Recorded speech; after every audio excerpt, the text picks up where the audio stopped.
Hello and welcome to a round of Force of Virtue. So we have the Italians here on the left and the Swiss here on the right fighting over this dead messenger, trying to get the signet ring off his body. Okay, so first, the Swiss player, it's their turn. So they're gonna use the banner here, who has 6 virtue attached, to order a move action for all the mercenaries within range. So he's going to choose to spend 1 fortitude on a move action. Movement is 3 plus d3. So that 3 becomes a 2 plus 3 is 5. So they will all move 5 inches.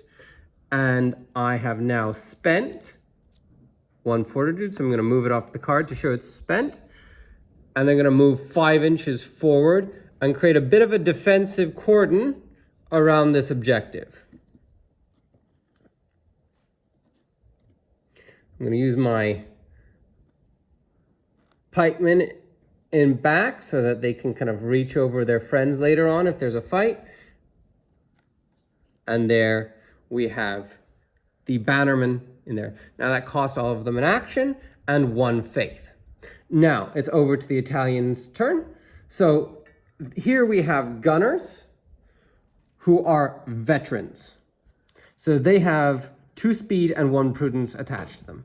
And they also have arquebuses. So now they're going to order themselves to do a shoot action. So they're going to activate and perform a shoot action. And they're going to spend all 3 of their virtue to do it. So that means they will roll all 3 dice and then pick the best result out of it. Moving them off the card to show it's spent.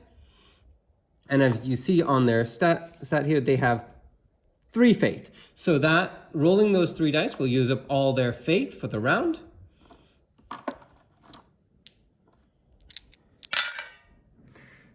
So we're rolling for the first guy to shoot.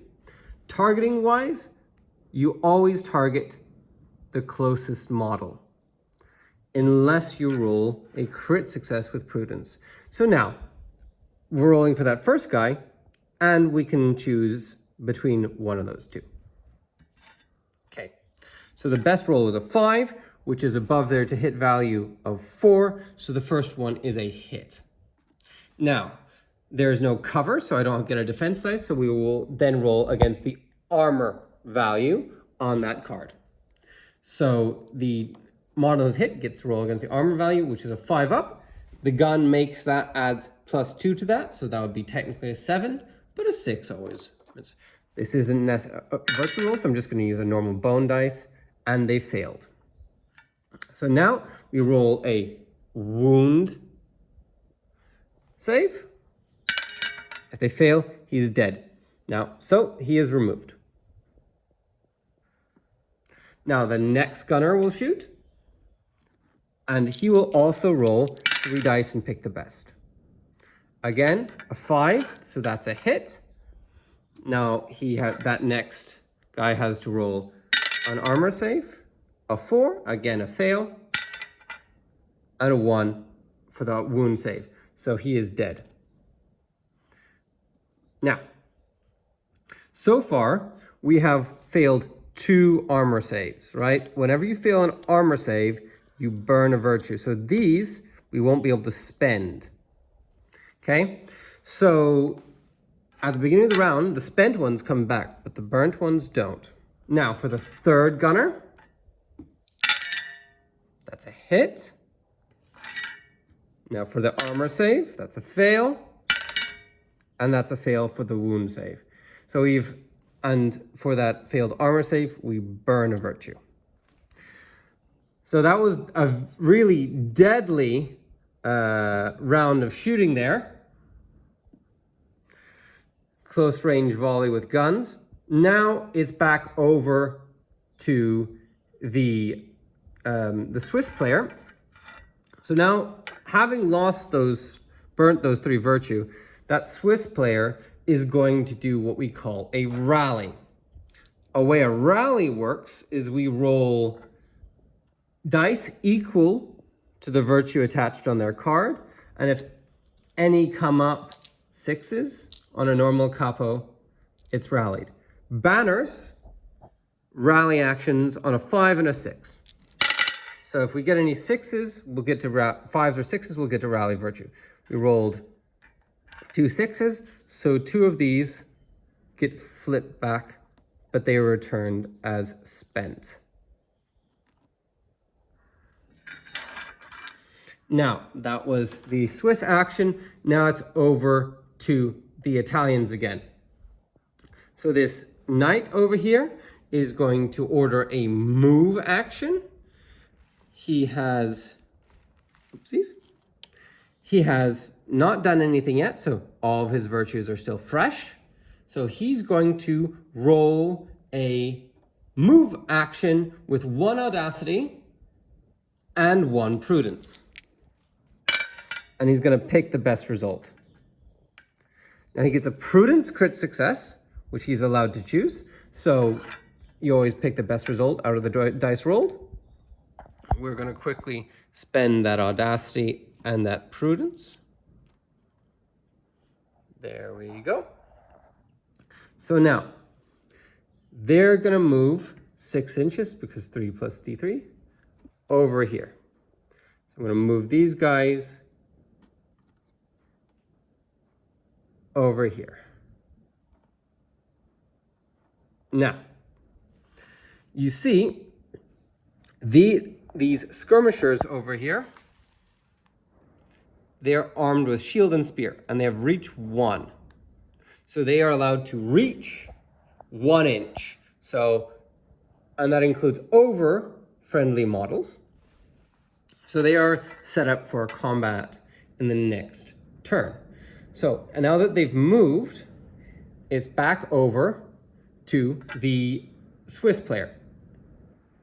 One thing to note on movements is if my next move action after a move with those troops or models is to fight, I get to reuse those virtues. So that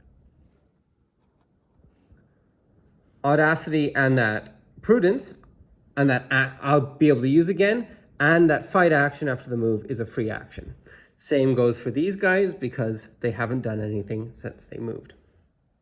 Okay, so now it's over to the Swiss. They're going to declare a fight action using the fortitude that they used before, and they're going to add another 2 on top.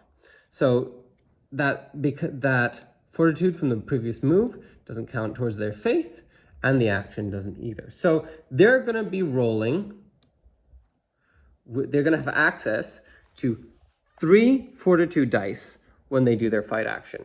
Now, the Italian player gets to choose if they want to declare a fight reaction, which they do. So they're going to just stick to their 2 dice that they came in with, okay?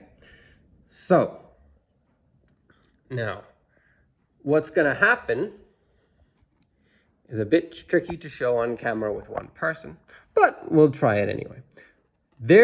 Each player is now going to choose to divide their dice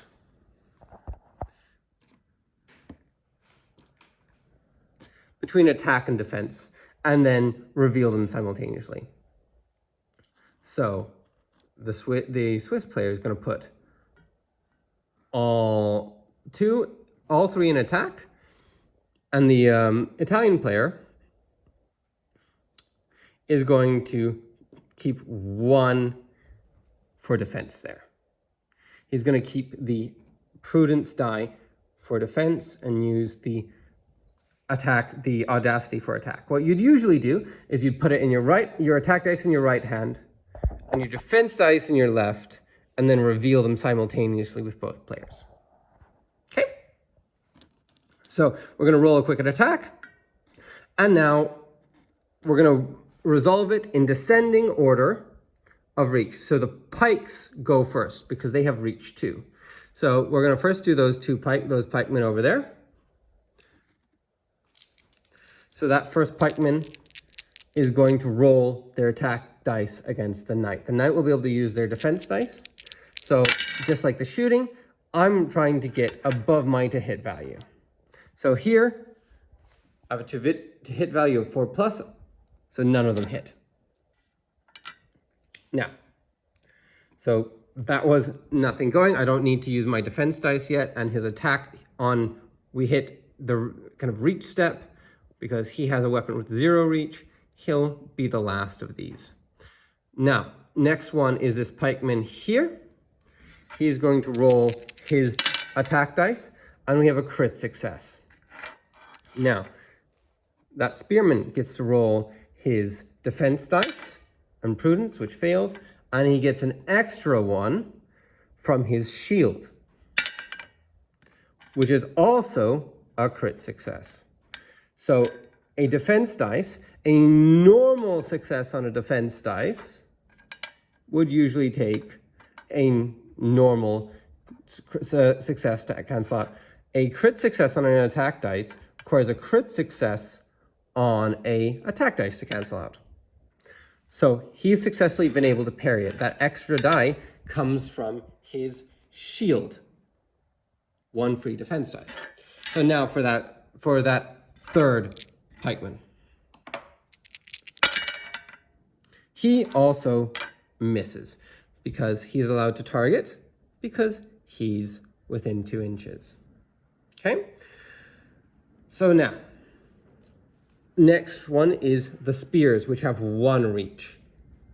Now, they're all targeting the closest model, and they're having to spread out their attacks evenly. So first, we're going to do him, that knight, that spearman on that halberdier there, and he's only rolling 1 attack die. That's a 4. That's a hit. Now, these Swiss have light armor, so their armor save becomes, there we go. So that, considering you don't have guns, that's going to be a 4-up. It's still a 4-up, so that succeeds.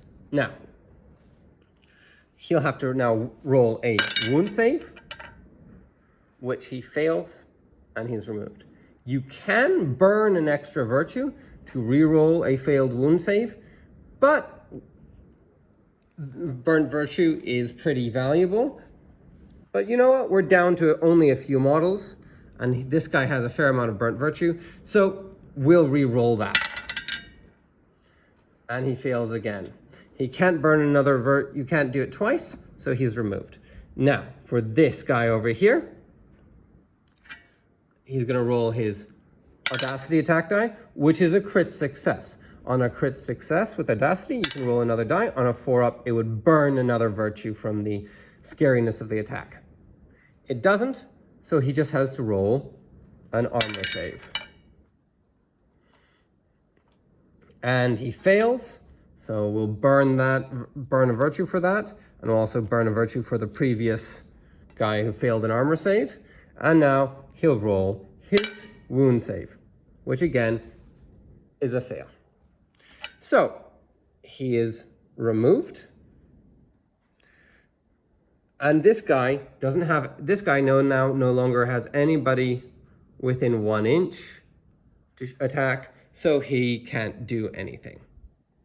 So that is that fight action and fight reaction over. Since it was the Swiss who declared the fight action in the first place, now it's back over to the Italians. Now, considering that this knight is now in base-to-base contact with the objective, he can roll an interaction with the objective to try and achieve it. If he achieves it, the game is won. So this is, we'll say this is a hard interaction. Generally, if you have 1 objective on the board, it's a hard interaction. So he's going to roll 6 dice and look for a straight. So we're going to make that 6, 1, 4, 5, 3. So this straight, to make a full straight of 6, is only missing a 2. Now, one thing that you can, so next action that he would do he would be rolling this die, and he would be looking for a 2. Now, he could burn a virtue to re-roll that, but I don't think he necessarily needs to. The Swiss player is in pretty bad shape at the moment. So that was a round of play from Force of Virtue, as you see. Now, if this Swiss player here would have had all of their virtue burnt at the end of the round, then all these troops would have been removed at the end of the round. At the beginning of the new round, those virtue tokens would go back to the card, as would these and these. And all these models would be restored to full actions and faith. Thank you for watching. That was the entirety of the game that you need to know to play in 15 minutes.